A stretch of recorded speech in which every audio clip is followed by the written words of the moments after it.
Durante os últimos séculos, as obras de engenharia possibilitaram vários avanços nos deslocamentos e na interligação de regiões antes isoladas. A construção de grandes pontes e túneis permitiu o acesso a regiões e facilitou o deslocamento de pessoas e produtos. Grandes obras também permitiram criar alguns atalhos, encurtando rotas e viagens marítimas através de canais como o do Panamá e de Suez. Mas nem todo esse avanço nas construções foi capaz de interligar dois continentes que estão separados por uma faixa de aproximadamente 14 quilômetros de mar. Apenas o Estreito de Gibraltar separa os continentes europeu e africano. Nesse trecho, onde o Mar Mediterrâneo se encontra com o Oceano Atlântico, poderia existir também uma ligação física entre Espanha e Marrocos, e simbolizaria mais que a interligação entre dois países. Significaria a união entre dois continentes, e essa união poderia provocar mudanças nas relações comerciais entre vários países. Essa é uma distância pequena, pois a maior ponte do mundo, a ponte Dalian-Kushan, construída na China e inaugurada no ano de 2011, possui a extensão de 165 quilômetros. Até mesmo a nossa ponte Rio-Niterói, que foi inaugurada em 1974, possui uma extensão de pouco mais de 13 quilômetros, o que seria quase que suficiente para unir esses dois continentes. A ligação entre os continentes também poderia ser feita por meio de um túnel, pois já existem outros túneis construídos embaixo do mar. O mais famoso deles é o Eurotúnel, que tem 50 quilômetros de extensão e liga o Reino Unido e a França, passando por baixo do Canal da Mancha. Mas se já existem tantos meios, por que os dois continentes ainda não estão ligados através de uma ponte ou de um túnel? Se você quer saber a resposta, assista o vídeo até o final, porque hoje vamos ampliar nosso conhecimento global sobre as tratativas entre Espanha e Marrocos para a construção de uma ligação entre os continentes e como a entrada de um novo competidor pode tirar esse projeto do papel. Como sempre fazemos aqui no canal, vamos voltar no tempo para conhecer um pouco da história envolvendo essa travessia.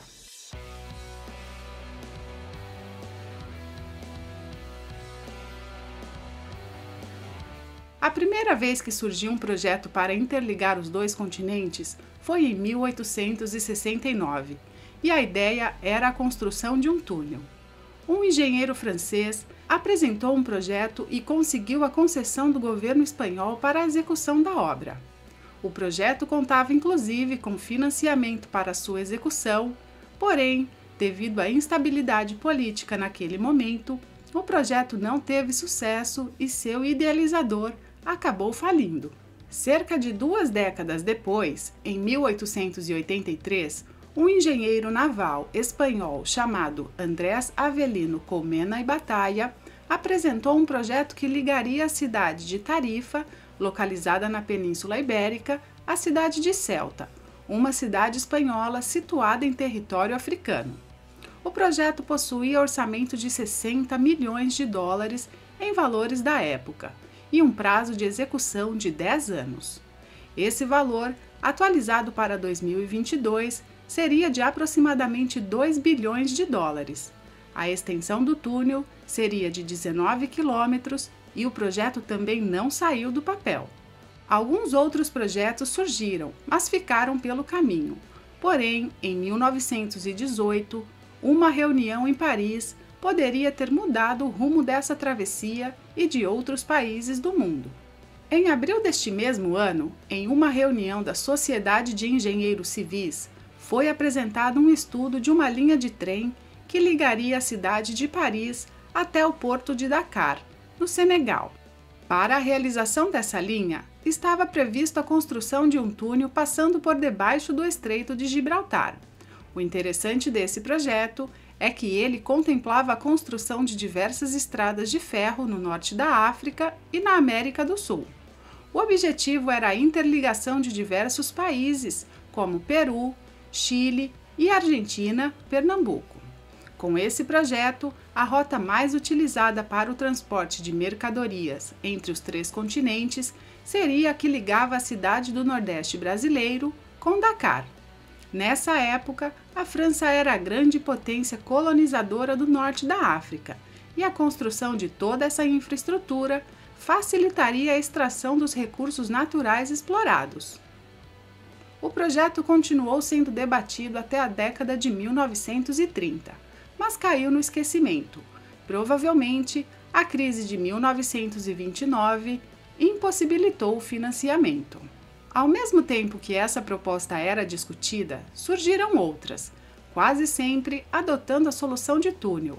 Porém, em geral, os projetos apontavam traçados diferentes. Logo veremos os motivos de tantas alternativas.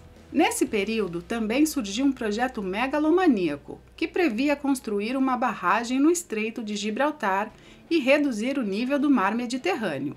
Esse projeto foi de autoria de um arquiteto alemão. Ficou conhecido como Atlantropa e será assunto do próximo vídeo aqui no canal. Passado alguns anos, já em 1936, teve início a Guerra Civil Espanhola, que durou 3 anos e instaurou no país uma ditadura sob o comando do general Francisco Franco. Poucos meses depois do fim da Guerra Civil, começou a Segunda Guerra Mundial, e durante todo esse período e no pós-guerra, o assunto ficou esquecido. Somente em 1955 foram retomadas as discussões e, nesse momento, passou a se considerar a ideia de uma ponte, para fazer a ligação entre as duas pontas. Em 1979, já com um cenário político totalmente diferente, o assunto voltou à pauta do dia. O Marrocos já havia deixado de ser um protetorado, tanto francês quanto espanhol, Franco já havia morrido e a ditadura acabado. Nesse momento, Juan Carlos I, rei da Espanha, e Hassan II, rei do Marrocos, retomaram as discussões sobre unir os 2 países. Para que os estudos pudessem evoluir, foi criado um comitê misto entre os 2 países e cada país, por sua vez, criou uma sociedade estatal para o desenvolvimento dos projetos. Existem relatos de ser uma exigência do rei marroquino que a ligação fosse feita por meio de uma ponte, pois ele gostaria que a obra ficasse visível.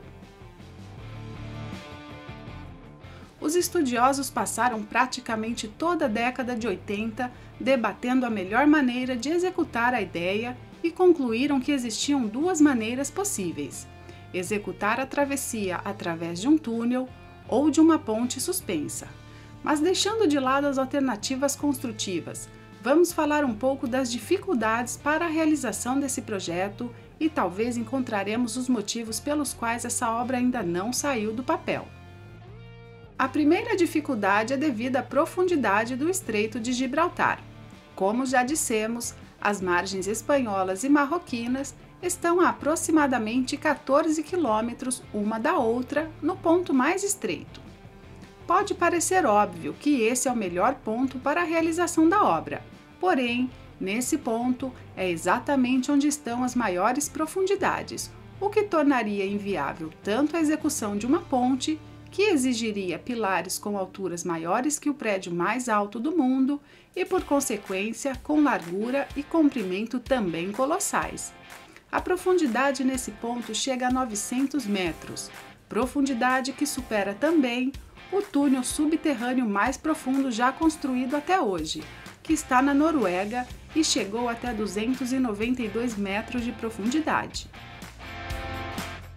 Caso a escolha fosse pela construção de uma ponte, seria necessário levar em conta o intenso tráfego de navios.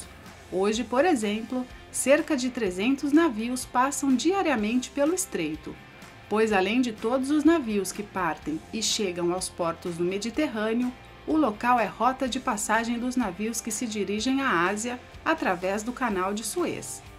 Além de tornar a construção mais complexa, o tráfego de navios acrescentaria risco extra para a estrutura.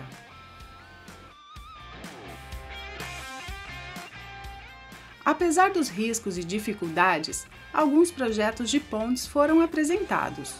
Um desses projetos foi apresentado pelo renomado engenheiro Tung Yen Lin. Seu projeto se aproveitava de um platô já existente no trecho mais estreito. Se usassem esse platô para apoiar os pilares centrais, já não seria necessário pilares de quase 1.000 metros de altura. Para realizar essa obra, o engenheiro propôs algo inovador. Os modelos de pontes utilizados para vencer grandes distâncias são os de ponte pêncil e o de ponte estaiada. Nesse caso, para executar uma ponte pêncil, não existiriam cabos para suportar essa estrutura, e para pontes estaiadas, não seria possível criar os pilares com a altura necessária. A solução adotada foi mesclar as duas soluções e criar um sistema híbrido. Enquanto o projeto, foi tudo bem, porém, a execução dessa obra seria de dimensões colossais, consumindo uma quantidade enorme de recursos e, consequentemente, de dinheiro. No momento de sua apresentação, a obra estava orçada em 20 bilhões de dólares, o que tornava a segunda obra mais cara do mundo, só perdendo para a construção da Estação Espacial Internacional, que custou cerca de 120 bilhões de dólares. Falta acrescentar a última dificuldade para a realização de qualquer obra na região. Neste ponto, está localizada uma falha geológica conhecida como Falha dos Açores de Gibraltar, uma falha que já provocou vários terremotos, entre eles o de Lisboa, que acabou com a cidade e matou mais de 30.000 pessoas.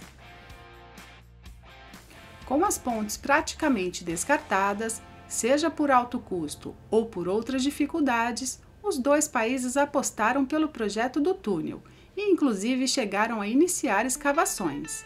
Durante muito tempo, o principal empecilho para a construção dos túneis foi a dureza dos materiais, já que não existia máquina capaz de perfurá-los. Porém, uma empresa alemã, a maior fabricante de tuneladoras do mundo, informou que atualmente pode produzir um equipamento para essa finalidade. O custo é de 35 milhões de dólares por máquina e seriam necessárias 8 para a escavação dessa obra.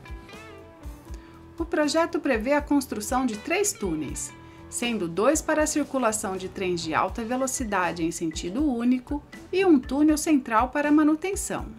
Devido à complexidade em retirar os gases tóxicos provocados pela combustão dos motores, está descartado qualquer projeto em que transitem veículos pelo túnel. O projeto seria semelhante ao do Canal da Mancha, onde os veículos são transportados dentro dos trens. Atualmente, Espanha e Marrocos continuam com os estudos geológicos e econômicos para a realização das obras.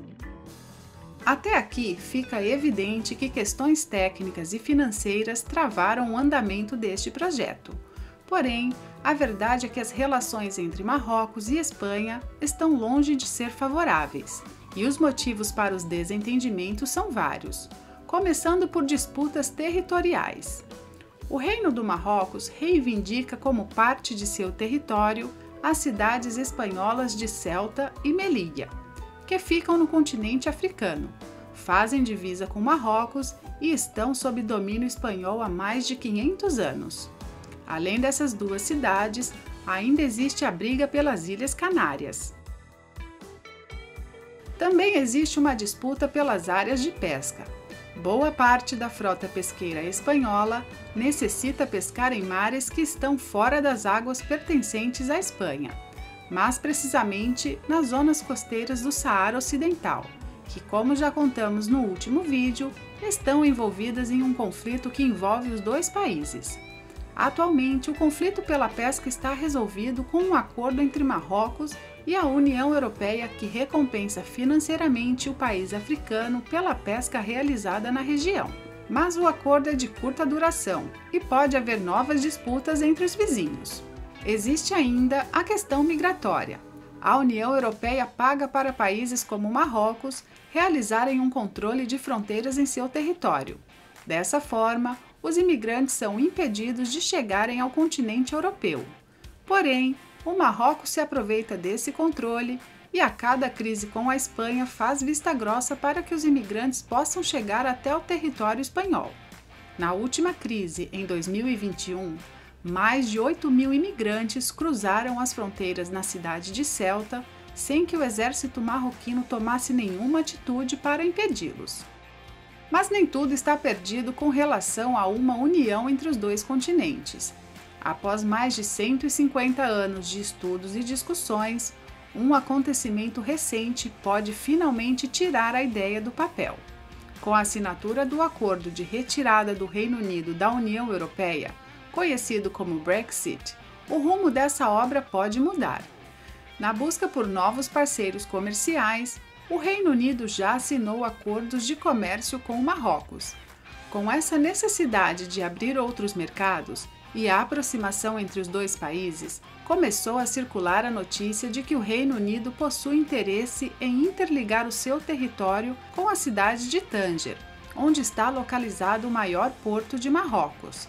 Ainda existem muitas dúvidas sobre como seria a execução desse projeto, quem financiaria e quais condições teriam para sua utilização. Logicamente, um projeto dessa magnitude e desse valor só faria sentido se conseguisse integrar as regiões, principalmente o norte da África, com outras infraestruturas que se conectem com os trens que transitarão pelo túnel. E agora é a sua vez. Você acha que esse projeto agora sai do papel? Esse projeto é uma oportunidade para desenvolver os países africanos e integrar realmente esses dois mundos tão próximos geograficamente e tão distantes economicamente? Deixe sua opinião nos comentários e enriqueça o debate. Muito obrigado por assistir, abraços e até o próximo vídeo.